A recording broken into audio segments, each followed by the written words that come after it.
Hello there, Travis Geila here, talking with Ahana. Yes. My goodness, Ahana, are you having a great time here at Ishi? I am having a blast. It's amazing. It's my first time being here, and that too as a student ambassador. I couldn't ask for anything better at this point, honestly. So yeah, it's great. You were just telling me that you just had a very emotional, you heard a speaker. Who was this? Yeah. It was the last speaker. It was honestly, I remember her as Jacob's mom at this point because she was talking about how Jacob got missing, and I was so invested in the story. On the top of my head, I cannot even remember her name. It starts with a P. English is not my first language, but yeah, Jacob's mom, and she was talking about how Jacob got missing so many years back, and eventually things worked out, and it was a very intense story, and yeah. And is that maybe why you got into forensics? Yes and no, because my story is very different from, I think, what people generally share is like CSI Effect or the show that. But I come from India, and I come from a city where it's a big city, but forensics is not that big. But I remember I was first introduced to the Innocence Project back in my undergrad days by a professor, and we were talking about PCR, and he was like, in New York, there's Innocence Project, and how DNA is used for certain cases for wrongful convictions. And I was so moved. I remember going back home and I was like, I need to Google what Innocence Project is. And that started back in 2018. And then 2019, I was convinced that's it. This is what I'm going to do. And I left home. It's been 3.5 years. I did my master's. Now I'm doing my PhD. And a part of that PhD, is this what you are presenting?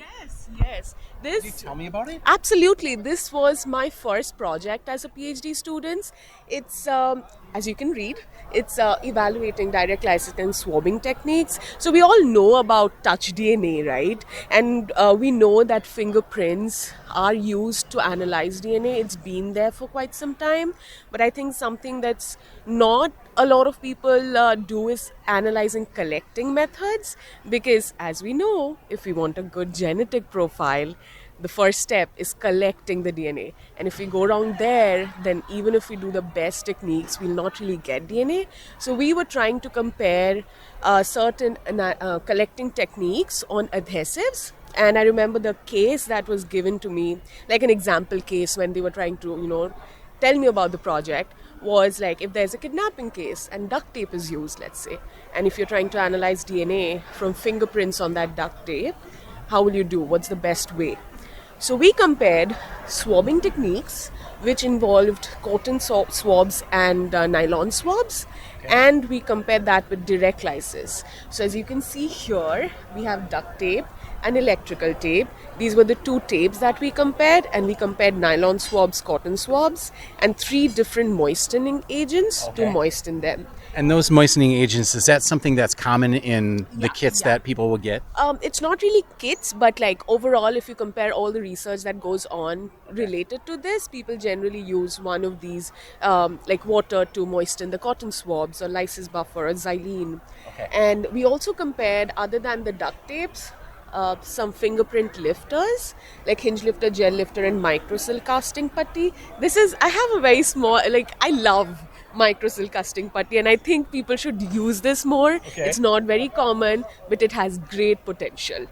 And yeah, we found out that for duct tape and electrical tape, direct lysis performed really well. So you can just take the fingerprint and do your DNA test. But for for lifters, we found out that lysis buffer and cotton swabs performed the best. Really? Yeah, and it was interesting because when I started the experiments, I was pretty convinced nylon swabs would do better. I don't know. You shouldn't do this. You should not have a bias, right? But turned out cotton swabs did the best with lysis buffer. So if I had to suggest, it would always be, if you're using swabs on your tapes or lifters, use cotton swab with lysis buffer.